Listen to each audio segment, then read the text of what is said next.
Welcome to episode 1 of Kings and Queens.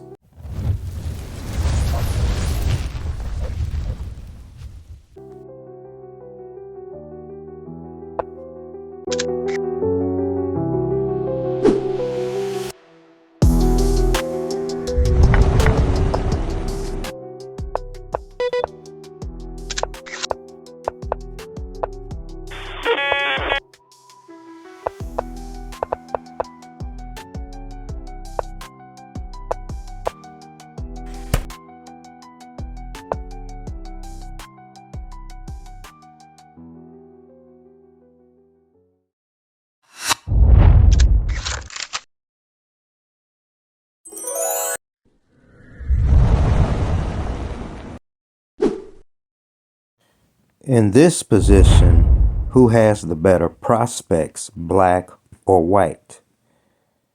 Let's examine it. For starters, white has 2 long-range bishops, a rook on a1 that threatens to swing over to the g1 square.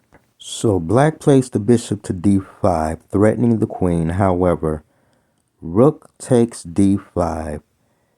This is now a chance for white to take advantage of the exchange sacrifice. The pawn on d5 is now weak. Now looking for tempo moves, pawn to e6 threatens the rook on f7, and the bishop on a3 covers the a3 to f8 diagonal, and after rook to f6, rook g1. Now white takes control of the g file. Queen to d2 threatens the bishop on c2, but this is offset by the threat to take on f6. So the move is bishop b2. Black closes the door. However, queen captures pawn on b7 is a double attack, threatens checkmate, but also threatens to take the rook. So after g5, queen takes a8 check, and the game is over.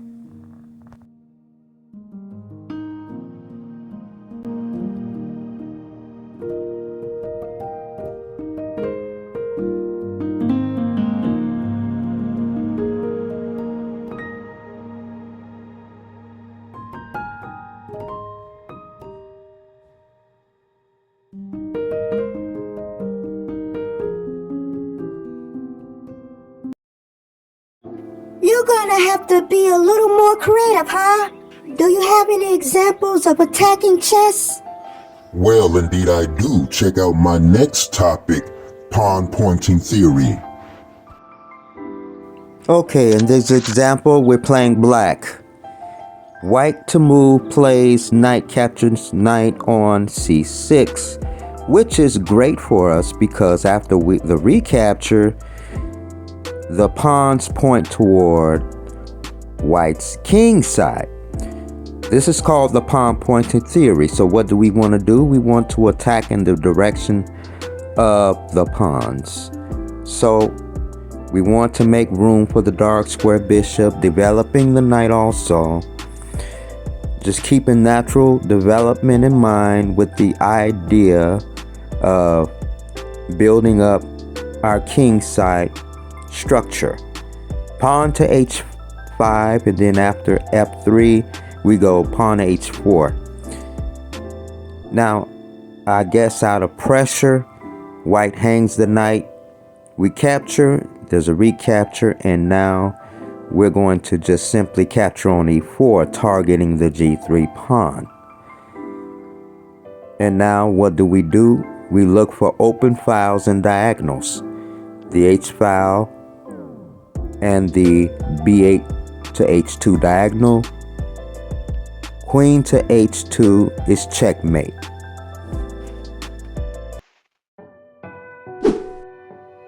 Now stay tuned for fierce attacks in the middle game.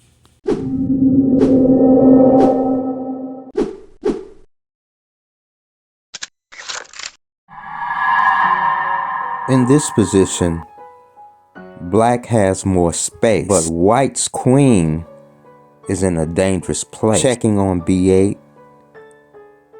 or even threatening to take the bishop on b7. However, black does have options. Oftentimes, tempo is more important than material. Bishop to c6, willing to sacrifice also to bring it back to e8 if you have to block a potential check. But what does black have here?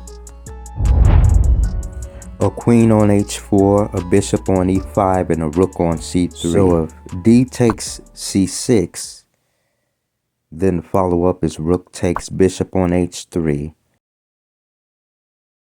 And if white recaptures, the move is a tempo move, which is a check on g5. And after king over to h1, queen to f4.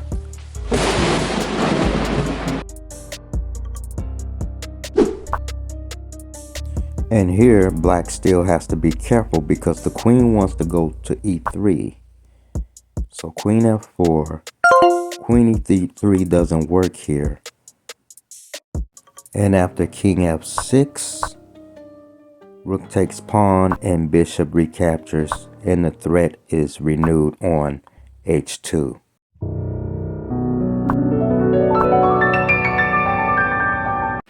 Now we arrive at our topic, the power of hanging pawns. What are hanging pawns?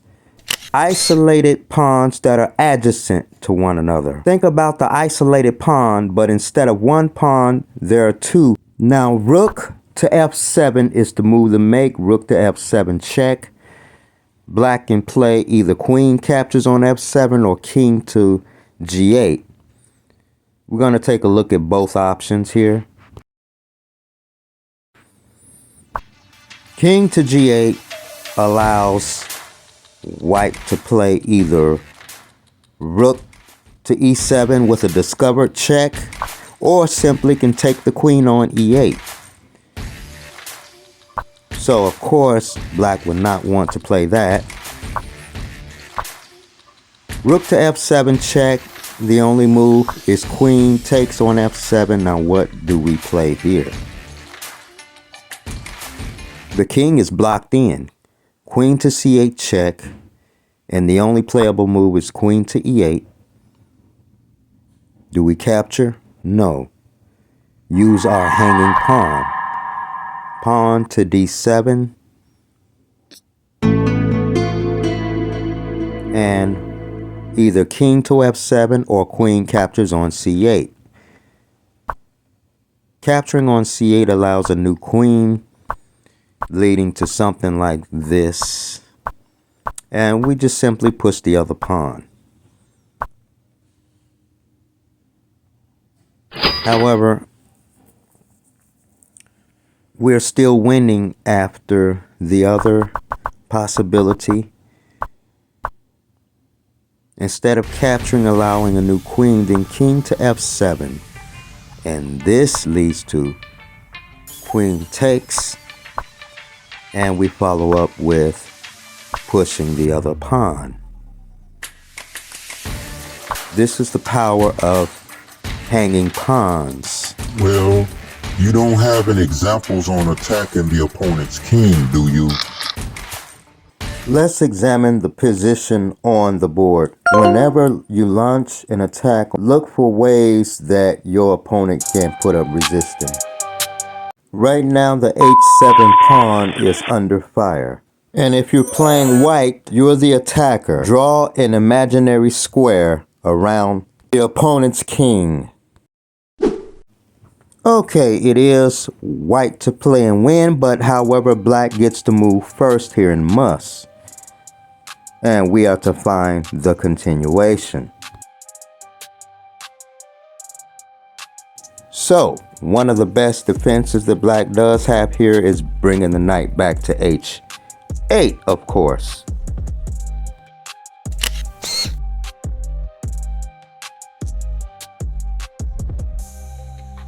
This is played in order to defend the h7 pawn. being attacked twice by the queen and the knight on g5. And three pieces are defending it. You have the rook, king, and knight defending f7.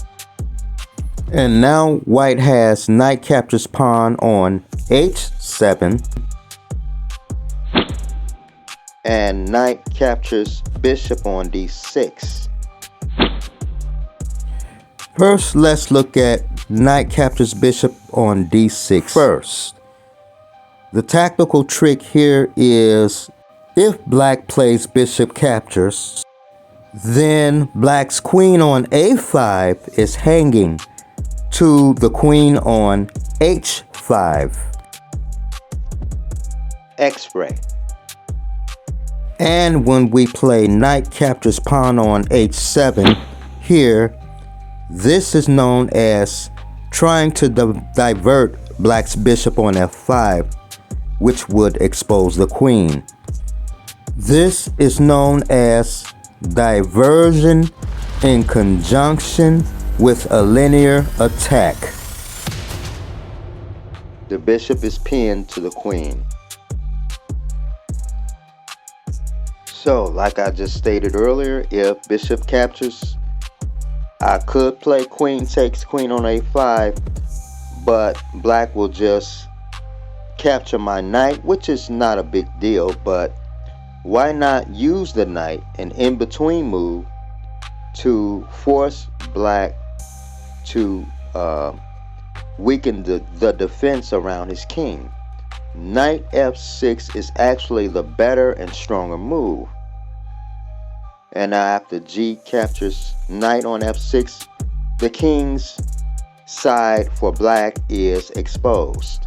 And now queen captures queen on a5.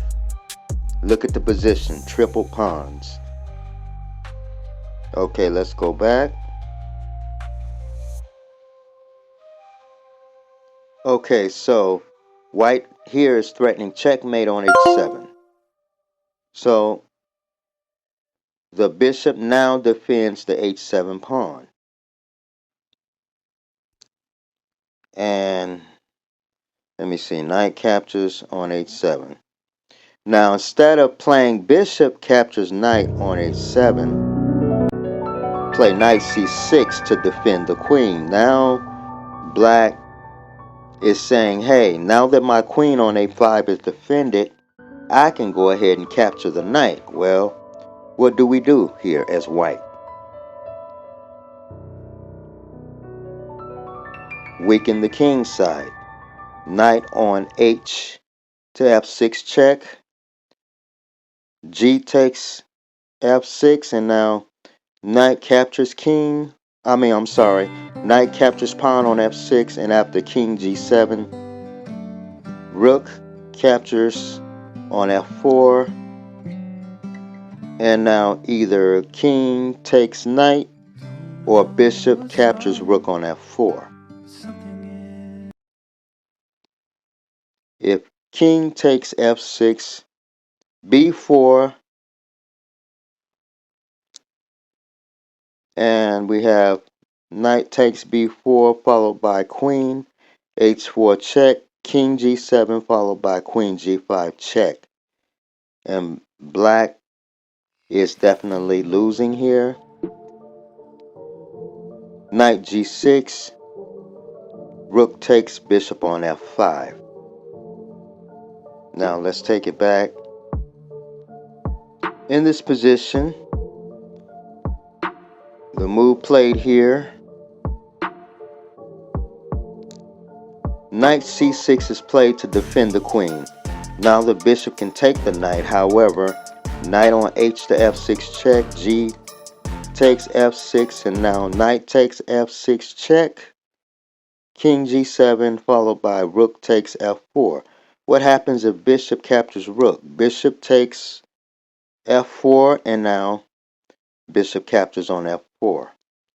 Knight g6 followed by queen h6 check, and white is still winning. Now what happens if king takes knight? And this is followed by Queen G5 checkmate.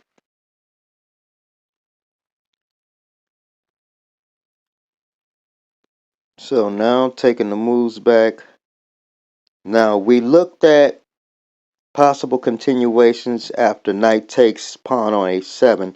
Now we're going to look at after black defends by playing the knight back to h8 to stop the checkmate on h7.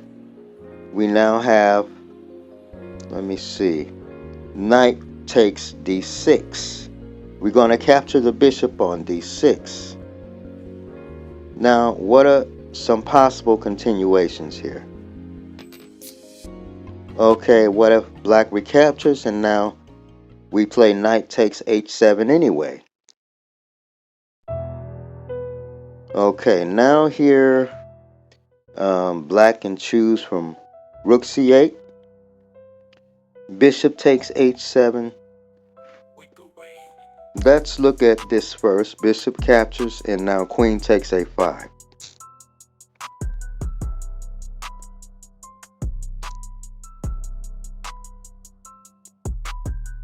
So that move is not playable for black here, right? What about rook c8? Rook over to c8. Well, rook over to c8 can be answered by bishop to d3. And now rook c5. We can just simply capture the rook on c5. Queen takes c5 and now rook f2. Because this is check. Queen takes rook f2 to block the check. And the queen is defended by the pawn. Let me take this back so you can see it again.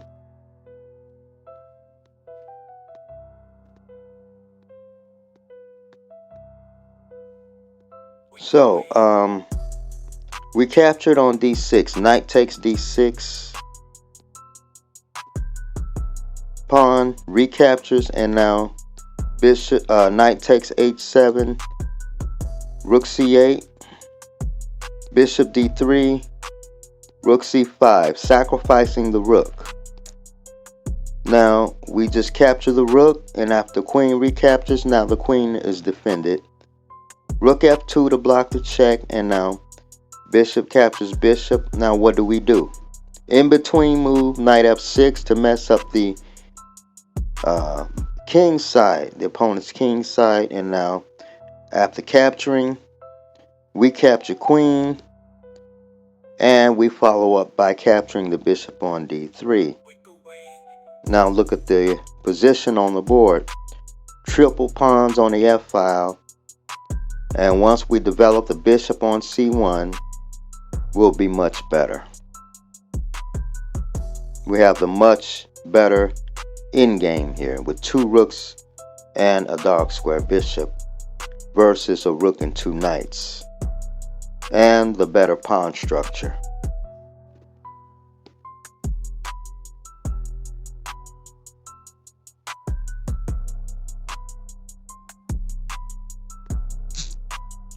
Okay, let's go back and review. Knight to h8 to open up the bishop to defend on h7. Knight captures d6. What about bishop to g6 now? Threatening my queen. What do I have here?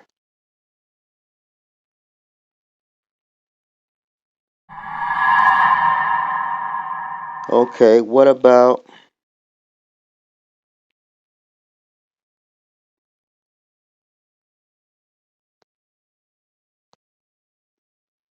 knight on d, captures pawn.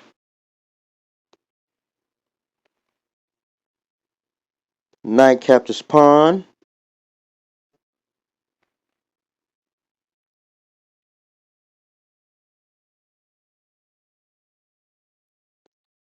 We have queen h4. Knight c6. Bishop takes f4. Knight takes d4. We have bishop takes on f7. Rook captures on f7, knight captures on f7, and so forth. Just tactics here, doubling up on the f file.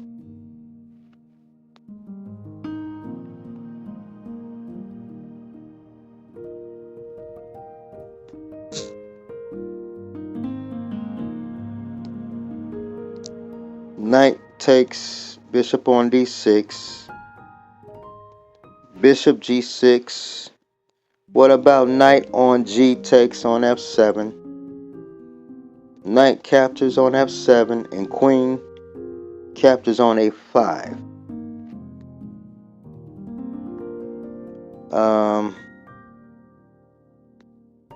What if bishop captures queen? If bishop captures queen, then we have knight to h6 check. It's a double check, a discovery also. And as a matter of fact, this is checkmate because there's no way to defend against the two checks and the discovery at the same time. That is all I have. Thank you. Please don't forget to like, comment, share, and subscribe. Stay tuned.